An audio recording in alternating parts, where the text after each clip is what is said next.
नमस्कार। हमने आपको सुबह की रिपोर्ट आज़ादपुर मंडी के प्याज के फड़ों से दिखाई थी।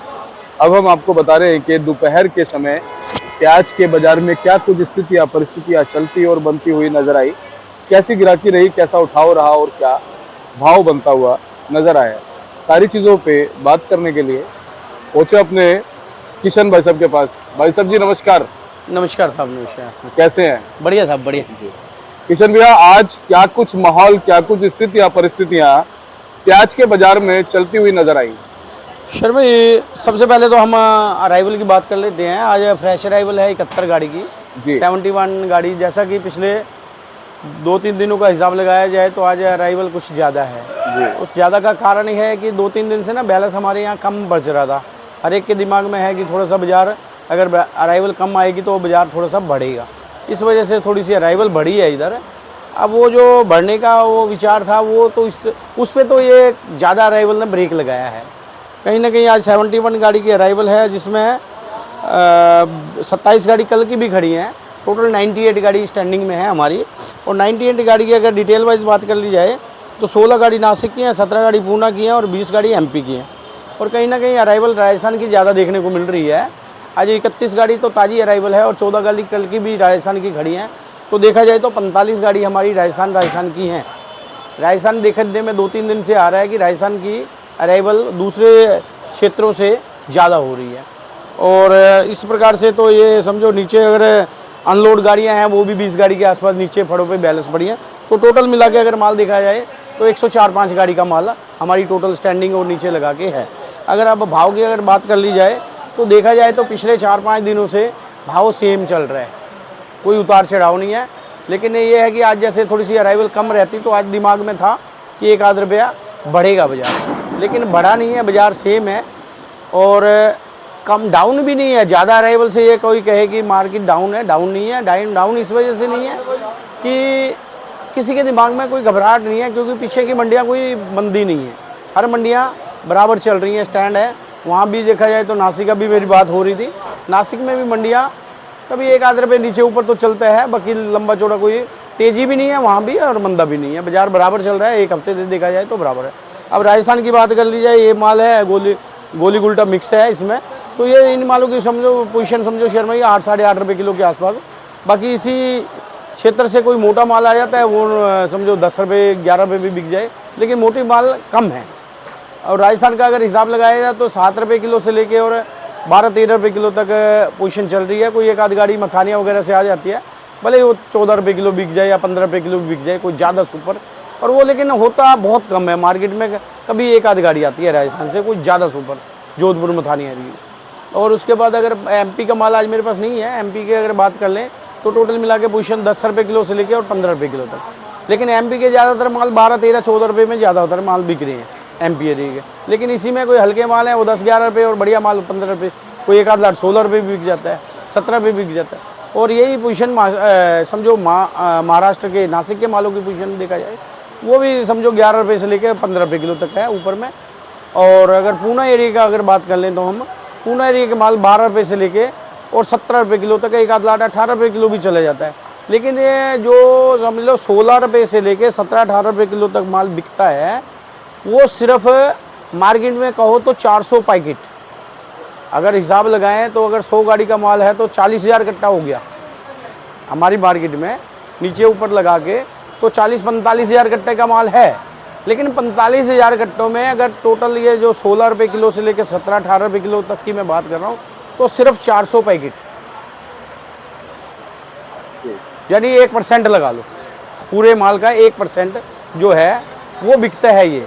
बाकी जनरल पोजीशन टोटल माल इधर एमपी, नासिक और महाराष्ट्र 10 रुपये से 15 रुपये किलो, और राजस्थान ज़्यादातर माल 8-9 रुपये किलो, मीडियम 7 रुपये, ज़्यादा हल्का है, और बढ़िया है वो 10-11 रुपये। ये पोजीशन चल रही है जी। बाकी अगर गिराकी वगैरह की बात कर लें, गिराकी कैसी? सर भाई गिराकी हमारी पिछले 5-7 दिनों से अच्छी चल रही है गिराकी। और मतलब गिराकी ये समझ लो इन दिनों में, अगर पिछले साल का भी मैं रिकॉर्ड उठा के देख रहा था तो इन दिनों में 35-40 गाड़ी बिकती थी। लेकिन इस साल लगातार हमारी जो है ना गिराकी 50 गाड़ी के लगभग एवरेज से बिक रही है। किसी दिन 55-60 बिक जाती है, किसी दिन 45-40 बिकती है। लेकिन अगर एवरेज देखा जाए पूरे एक महीने की एवरेज से 50 गाड़ी सेल हो रहा है डेली। अच्छा। तो ग्राहकी के मामले में कोई दिक्कत वाली बात नहीं, ग्राहकी ठीक चल रही है। पिछले साल का अगर हिसाब लगाया जाए तो ग्राहकी ठीक चल रही है। और क्वालिटी इस समय मंडी में कैसी आ रही है? सर भाई क्वालिटी देखो बहुत बढ़िया तो नहीं आ रही, लेकिन जो बहुत हल्की क्वालिटी आज से 1 महीना पहले देखने को मिल रही थी वो भी नहीं है। इस टाइम एवरेज क्वालिटी पे माल आ रहे हैं, लेकिन बहुत बढ़िया एक्स्ट्रा सुपर अगर वीआईपी की बात करें तो वो ही समझो 1 गाड़ी 2 गाड़ी कोई आ रही है। बांग्लादेश का कुछ रुझान प्याज पे देखने को बांग्लादेश लगातार माल जा रहा है और एवरेज से 300 ट्रक, किसी दिन 350 ट्रक पार हो जाता है, किसी दिन 250, मतलब 300 ट्रक डेली बांग्लादेश के लिए निकल रहा है। और सबसे बड़ी राहत की बात है किसानों के लिए जो एमपी से और महाराष्ट्र से ही जाते हैं बांग्लादेश के लिए, दिल्ली से तो कोई जाता नहीं है। लेकिन उन इलाकों से जो मीडियम माल है ना, मजबूत मीडियम माल जो इधर कम रेट में सेल हो रहे थे, उनके वहीं पे उस रेट में सेल हो रहे हैं। मीडियम मजबूत माल बांग्लादेश जा रहे हैं। ये तो कहीं ना कहीं अच्छे मालों को चांस मिल जाएगा। हाँ, अच्छे माल में तो देखो उम्मीद है, बाकी उम्मीद पे ही दुनिया कायम है जी। और नेफेड की क्या जानकारी किशन भैया निकल के सर भाई नेफेड की खरीदारी धीरे धीरे थोड़ी हो रही है ग्राहकी अभी लेकिन उनका कोई पूरी तरह से कोई समझ नहीं आ रहा कि कितना स्टॉक होगा। अब कहने को तो 3 लाख टन का सुनने में आया था, अभी 3 लाख टन के आसपास टारगेट होगा, लेकिन वो 3 लाख टन का कैसे टारगेट पूरा होता है, कब खरीदारी बढ़ाएंगे, कब कैसे होगा, इसकी तो मतलब अभी खुल के कोई रिपोर्ट आ नहीं रही है जी। लेकिन थोड़ी मध्यम जैसे मीडिया खरीदारी चल रही है उनकी, ये नहीं है कि बिल्कुल बंद है, थोड़ी बहुत खरीदारी चल रही है, लेकिन एकदम से बहुत ज़्यादा खरीदारी नहीं चल रही है। उसका कारण मैंने पहले भी बताया कि बहुत ज़्यादा सुपर क्वालिटी अभी मार्केटों में वहाँ भी नहीं आ रही है। किशन भैया क्या इस साल में इसी तरह से मिली जुली क्वालिटी वाले माल मंडियों में नजर आएंगे या कुछ समय के बाद में कुछ अच्छी क्वालिटी के माल भी नजर आ सकते हैं? सर भाई ये तो देखो धीरे धीरे माल आएंगे और इस बार देखो माल थोड़े से अभी जो स्टॉक में पड़े हैं ना वो भी मतलब बहुत ज़्यादा टिकाऊ माल नहीं पड़े हैं।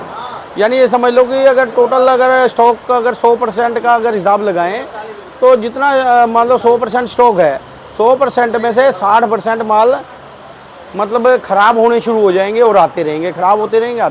40% माल है अच्छे माल रखे हुए हैं स्टॉक में, ये नहीं है कि वो हल्के ही हैं सब। उनका अगर स्टॉक का 40% जो माल है वो अच्छा है, वो धीरे धीरे आएगा, साथ साथ हल्के माल भी आते रहेंगे, बढ़िया भी आते रहेंगे, मिली जुली आते रहेंगे। जिसका जैसे स्टॉक खराब होना शुरू हो जाएगा वो निकालेगा, मजबूरन निकालना ही पड़ेगा और निकालना भी चाहिए। मैं तो किसान भाइयों से, व्यापारी भाइयों से यही कहना चाहता हूँ कि अपना स्टॉक चेक करते रहो, अगर लगे थोड़ा सा खराबी होने पे है तो निकालते रहो, भाव भी बना रहेगा, कोई घबराने वाली बात भी नहीं है। एकदम से कोई बहुत मंडियों में माल भरने वाली कंडीशन नहीं है। चलिए बहुत बहुत धन्यवाद भैया। और एक बार कॉन्टैक्ट नंबर, फर्म का नाम, address. G Sharma 9312241762 Surya trading company 1158 Azad. और ये बोर्ड आपको देखे दिखाए थे Suraj trading company, Pratap trading company, fund number 6364। और बगल में जो बोर्ड आपको नजर आ रहा है गुलशन भैया का 1155 A314। और आप हमेशा संपर्क कीजिएगा, आपको जानकारी अच्छी। संजू 16 ही कट्टे है ना उसमें। नमस्कार।